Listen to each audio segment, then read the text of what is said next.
श्रीमद्वाल्मीकि रामायण सुंदरकांड 36 सर्गः अंगुलीयक प्रदानम्। भूय एव महातेज हनुमन्मारुतात्मजः अब्रवीत् प्रश्रितं वाक्यं सीता प्रत्ययकारणात्। वानरोऽहं महाभागे दूतो रामस्य धीमतः। रामनामाङ्कितं चेदं पश्य देव्यङ्गुलीयकं।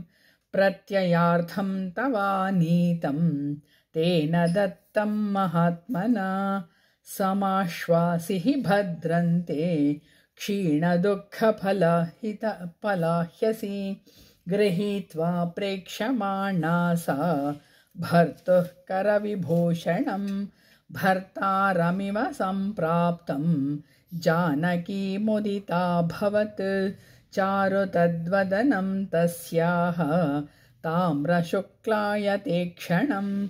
बभूवा हर्षोदग्रं च राहुमुक्त इवोडुराट्। ततः सा ह्रीमती बाला भर्तृसन्देशहर्षिता। परितुष्टा प्रियं कृत्वा प्रशशंस महाकपिं। विक्रान्तस्त्वं समर्थस्त्वं प्राज्ञस्त्वं वानरोत्तमा। एनेदं राक्षसपदं त्वदैकेन प्रदर्शितं। शतयोजनविस्तीर्णः सागरो मकरालयः। विक्रमश्लाघनीयेन क्रमता गोष्पदीकृतः। न हि त्वां प्राकृतं मन्ये वानरं वानरर्षभा। यस्य ते नास्ति सन्त्रासो रावणान्नपि सम्भ्रमः। अर्हसे चाकपिश्रेष्ठ मया समभिभासितुं। यद्यसि प्रेषितस्तेन रामेण विदितात्मना। प्रेषयिष्यति दुर्धर्षो रामो नाह्यपरीक्षितं। पराक्रममविज्ञाय मत्सकाशं विशेषतः। दिष्ट्या सा कुशली रामो धर्मात्मा सत्यसङ्गरः। लक्ष्मणश्च महातेजाः सुमित्रानन्दवर्धनः। कुशली यदि काकुत्स्थः किं न सागरमेखलां। महीं दहति कोपेन युगान्ताग्निरिवोत्थितः। अथवा शक्तिमन्तौ तौ सुराणमपि निग्रहे। ममैव तु न दुःखानाम् अस्ति मन्ये विपर्ययः। कच्चिन्न व्यथितो रामः कच्चिन्न परितप्यते। उत्तराणि च कार्याणि कुरुते पुरुषोत्तमः। क्वचिन्न दीनः सम्भ्रान्तः कार्येषु च न मुह्यति। कच्चित् पुरुषकार्याणि कुरुते नृपतेः सुतः। विविधं त्रिविधोपायमपि सेवते। विजिगीषुः सुहृत् कच्चिन्मित्रेषु च परन्तपः। कच्चिन्मित्राणि लभते मित्रैश्चाप्यभिगम्यते। कच्चित् कल्याणमित्रश्च मित्रैश्चापि पुरस्कृतः। कच्चिदाशास्ति देवानं प्रसादं पार्थिवात्मजः। कच्चित् पुरुषकारं च दैवं च प्रतिपद्यते। कच्चिन्न विगतस्नेहः विवासान्मयि राघवः। कच्चिन्मां व्यसनादस्मान्मोक्षयिष्यति राघवः। सुखानामुचितो नित्यम् असुखानामनूचितः। दुःखमुत्तरमासाद्य कच्चिद्रामो न सीदति। कौसल्यायस्तथा कच्चित् सुमित्रायस्तथैव च। अभीक्ष्णं श्रूयते कश्चित् कुशलं भरतस्य च। मन्निमित्तेन मानार्हः कच्चिच्चोकेन राघवः। कच्चिन्नान्यमना रामः कच्चिन्मां तारयिष्यति। कच्चिदक्षौहिणीं भीमां भरतो भ्रातृवत्सलः। ध्वजिनीं मन्त्रिभिर्गुप्तां प्रेषयिष्यति मत्कृते वानराधिपतिः श्रीमान् सुग्रीवः कच्चिदेष्यति मत्कृते हरिभिर्वीरैः वृतोदान्तनखायुधैः कच्चिच्च लक्ष्मणः शूरः सुमित्रानन्दवर्धनः अस्त्रविच्छरजालेन राक्षसान् विधमष्यसि रौद्रेण कच्चिदस्त्रेण रामेण निहतं रणे दक्षाम्याल्पेन कालेन रावणं ससुहृज्जनम् कच्चिन्न तद्देम समानवर्णं तस्याननं पद्मसमानगन्धी मया विना शुष्यति शोकदीनं जलक्षये पद्ममिवातपेन धर्मापदेशात्यजतश्च राज्यं मां चाप्यरण्यं नयतः पदातिं नासीद्यथा यस्य नभिर्न शोकः कच्चित् सधैर्यं हृदये करोति न चास्य माता न पिता च नान्यः स्नेहाद्विशिष्टोऽस्ति मया समो वा तावत्त्वहं दूतजिजीविषेयं यावत् प्रवृत्तिं शृणुयां प्रयस्य इतीव देवी वचनं महार्थं तं वानरेन्द्रं मधुरार्थमुक्त्वा श्रोतुं पुनस्तस्य वचोभिरामं रामार्थयुक्तं विरराम राम सीताया वचनं श्रुत्वा मारुतिर्भीमविक्रमः शिरस्यञ्जलिमाधाय वाक्यमुत्तरमब्रवीत् न त्वामि हस्तां जानीते रामः कमललोचनः तेन त्वां नानयत्याशो शचीमिव पुरन्दरः श्रुत्वैव तु वचो मह्यं क्षिप्रमेष्यति राघवः चमुं प्रकर्षन्महतीं हर्यक्षगणसङ्कुलां विश्वम्भयित्वा बाणौघैः अक्षोभ्यं वरुणालयं करिष्यति पुरीं लङ्कां काकुत्स्थशान्तराक्षसां तत्र यद्यन्तरामृत्युर्यदि देवाः महासुराः स्थास्यन्ति पथि रामस्य सतानपि वधिष्यति तवादर्शनचेनार्ये शोकेन स परिप्लुतः न शर्म लभते रामः सिंहार्दितैव द्विपः वलयेन च विन्ध्येन मेरुणा मन्दरेण च दुर्धरेण च ते देवी शपे मूलफलेन च यथा सुनयनं वल्गो बिम्बोष्टं चारुकुण्डलं मुखं द्रक्ष्यसि रामस्य पूर्णचन्द्रमिवोदितं क्षिप्रं द्रक्ष्यसि वैदेही रामं प्रस्रवणे गिरौ शतक्रतुमिवासीनं नाकपृष्ठस्य मूर्धनि न मांसं राघवो भुङ्क्ते न चापि मधुसेवते वन्यं सुविहितं नित्यं भक्तमश्नाति पञ्चमं नैव दंशान्नमशकान्न कीटान्न सरीसृपान् राघवोपनयेद्गात्रा त्वद्गतेनान्तरात्मना नित्यं ध्यानपरो रामो नित्यं शोकपरायणः नान्यच्चिन्तयते किञ्चित् स तु कामवशं गतः अनिद्रः सततं रामः सुप्तोऽपि च नरोत्तमः सीतेति मधुरां वाणीं व्याहरन् प्रतिबुध्यते दृष्ट्वा फलं पुष्पं वा यद्वान्यत् सुमनोहरं बहुशोहा प्रियेत्येवं श्वसं स्वामभिभाषते सदेवि नित्यं परितप्यमानं स्वामेव सीतेत्यभिभाषमाणः धृतव्रतो राजसुतो महात्मा तवैव लाभाय कृतप्रयत्नः स रामसङ्कीर्तनवीतशोका रामस्य शोकेन समानशोका शरन्मुखे साम्बुदशेषचन्द्र निषेव वैदेहसुता बभूव।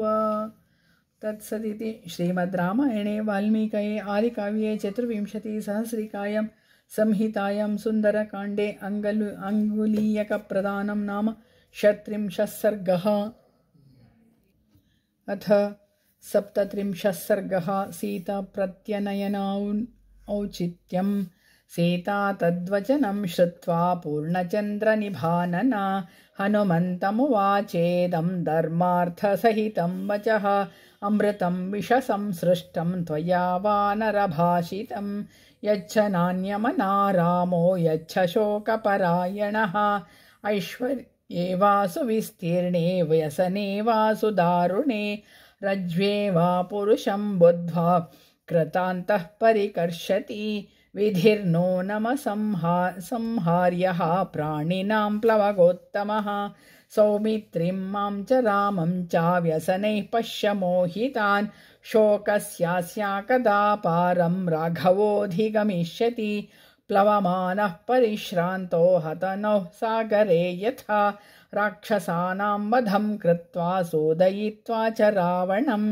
लङ्कामुन्मूलितां कृत्वा कदा द्रक्ष्यति मां पतिः सवाच्यः सन्त्वरस्वेति यावदेव न पूर्यते अयं संवत्सरः कालस्तावद्धि मम जीवितं वर्तते दशमो मासो द्वौतो शेषो प्लवङ्गमा रावणेनानृशंसेना समयो यः कृतो मम विभीषणेन च भ्रात्रा मम निर्यान्तनं प्रति अनुनीतः प्रयत्नेन न च तत्कुरुते मतिं मम प्रतिप्रदानं हि रावणस्य न रोचते रावणं मार्गते सङ्ख्ये मृत्युः कालवशं गतम् ज्येष्ठा कन्यानला नामा विभीषणसुता कपे तया ममेदमाख्यातं मात्रा प्रहितया स्वयं आशंसेयं हरिश्रेष्ठा क्षिप्रं मां प्राप्स्यते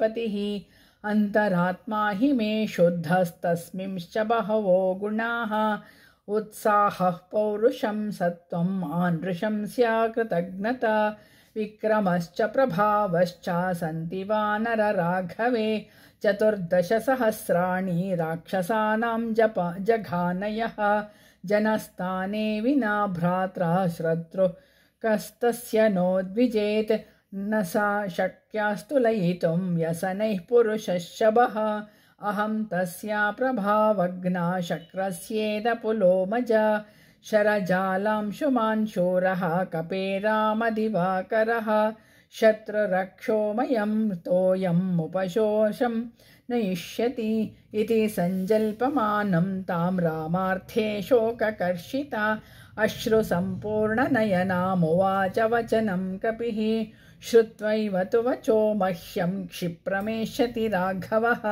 चमुं प्रकर्षन्महतीं हर्यक्षणगणसङ्कुलाम् अथवा मोचयिष्यामि त्वामद्वैव वरानने अस्मादुःखादुपारोह मम पृष्ठमनिन्दिते त्वां तो पृष्ठगतां कृत्वा सन्तरिष्यामि सागरं शक्तिरस्ति हि मे वोढुं लङ्कामपि स रावणाम् अहं प्रस्रवणस्थाया राघवायाद्य मैथिली प्रापयिष्यामि शक्राया हव्यं हुतमिवानलः द्रक्ष्यसेद्वैव वैदेही राघवं सह लक्ष्मणं व्यवसाय समायुक्तं विष्णुं दैत्यवधे यथा त्वद्दर्शनकृतोत्साहमाश्रमस्थं महाबलं पुरन्दरमिवासीनं नगराजस्य मूर्धनि पृष्ठमारोह मे देवी मा विकाङ्क्षस्व शोभने योगमन्विच्छ रामेण शशाङ्केनेव रोहिणी कथयन्तीव चन्द्रेण सङ्गमिष्यसि रोहिणी मृत्समिष्टमधिरोहत्वं तराकाशे महार्णवं न हि मे सम्प्रयातस्या त्वामितो नयतोऽङ्गने अनुगन्तुं गतिं शक्ताः सर्वे लङ्कनिवासिनः यथैवाहमिह प्राप्तस्तथैवाहमसंशयं यास्यामि पश्य वैदेही त्वामुद्यम्य विहायसं मैथिली तु हरिश्रेष्ठात् श्रुत्वा वचनमद्भुतं हर्षविस्मितसर्वाङ्गी हनुमन्तमथाब्रवीत् हनुमान् दूरमध्वानां कथम् आह्वोढुमिच्छसि तदेव खलु ते मन्ये कपि त्वं हरियूथप कथं बाल्पशरीरस्त्वं मामितो नेतुमिच्छसि सकाशं मानवेन्द्रस्य भर्तुर्मे प्लवगशभा सीताया वचनं श्रुत्वा हनुमन्मारुतात्मजः चिन्तायामास लक्ष्मीवान्नवं परिभवं कृतं न मे जानाति सत्वं वा प्रभावं वासिते क्षणा तस्मात् पश्यतु वैदेही यद्रूपं मम कामतः इति सञ्चिन्त्य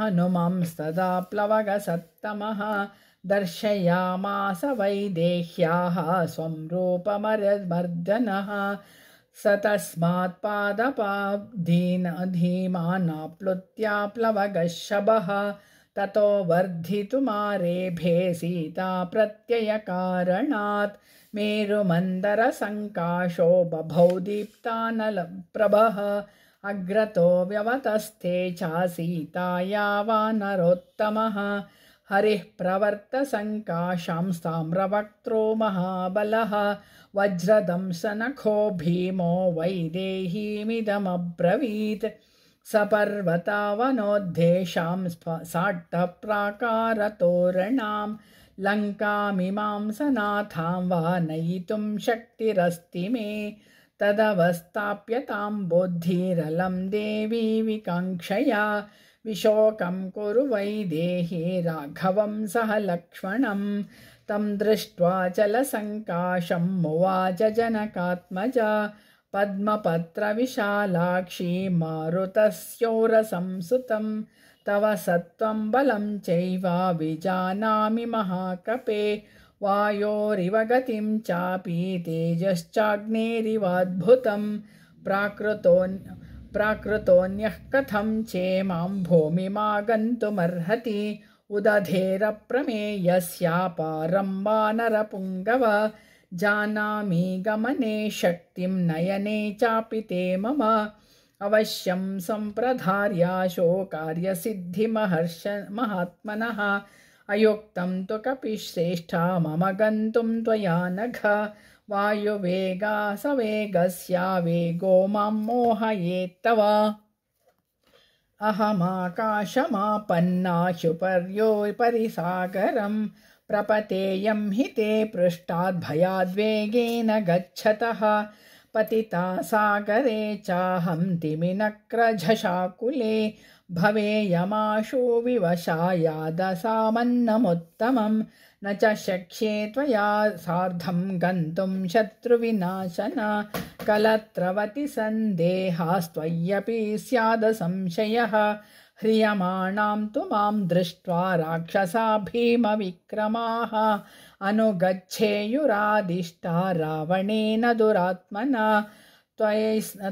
तैस्त्वं परिवृत्तशूरैः शूलमुद्गरपाणिभिः भवेस्त्वं संशयं प्राप्तो मया वीरकलत्रवान् सायुधा बहवो व्योम्नि राक्षसत्वं निरायुधः कथं शक्ष्यसि संयातुं मां चैव परिरक्षितुं युध्यमानस्य रक्षोभिस्तव तैः क्रूरकर्मभिः प्रपतेयं हि ते पृष्ठाद् भयार्ता कपिसत्तमा अथ रक्षांसि भीमानि महान्ति बलवन्ति च कथञ्चित् साम्पराये त्वां जयेयुः कपिसत्तमा अथवा युध्यमानस्यापतेयं विमुखस्य ते पतितां च गृहीत्वा मां नयेयुः पापराक्षसाः मां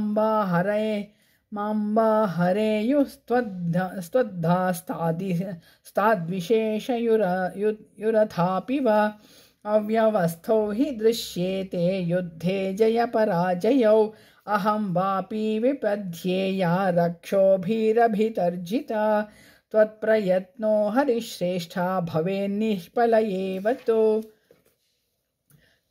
कामं त्वमसि पर्याप्तो निहन्तुं सर्वराक्षसान् राघवस्य यशो हि ये त्वया शस्तैस्तु राक्षसैः अथवादाय रक्षांसि न्यसेयुः संवृते हि मां यत्र तेनाभिजानीयुर्हर्ष हरयो नापि राघवौ आरम्भस्तो मदर्थोऽयं ततस्तव निरर्थकः त्वया हि सह रामस्य महानागमने गुणः मयि जीवितमायत्तं राघवस्य महात्मनः भ्रातॄणां च महाबाहो तव राजकुलस्य च तौ निराशो मदर्थं तो शोकसन्तापकर्षितौ सह सर्वक्षरहरिभिः त्यक्त्यः प्राणसङ्ग्रहं भर्तृर्भक्तिं पुरस्कृत्य रामादन्यस्य वानर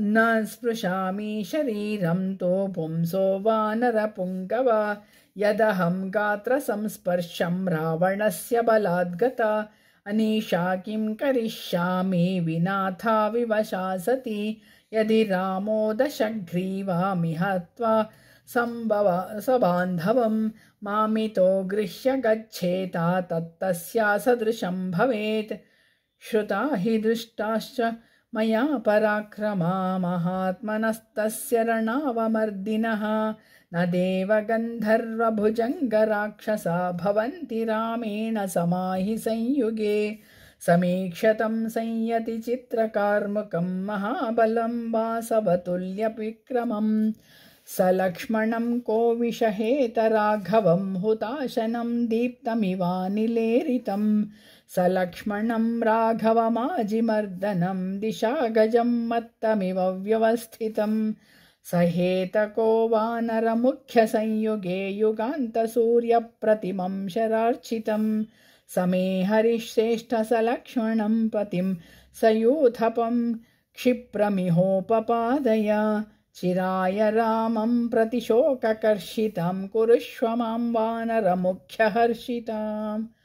ॐ तत्सदिति श्रीमद् रामायणे वाल्मीकिये आदिकाव्ये चतुर्विंशतिसहस्रिकायां संहितायां सुन्दरकाण्डे सीताप्रत्यानयनौचित्यं नाम 37 सर्गः।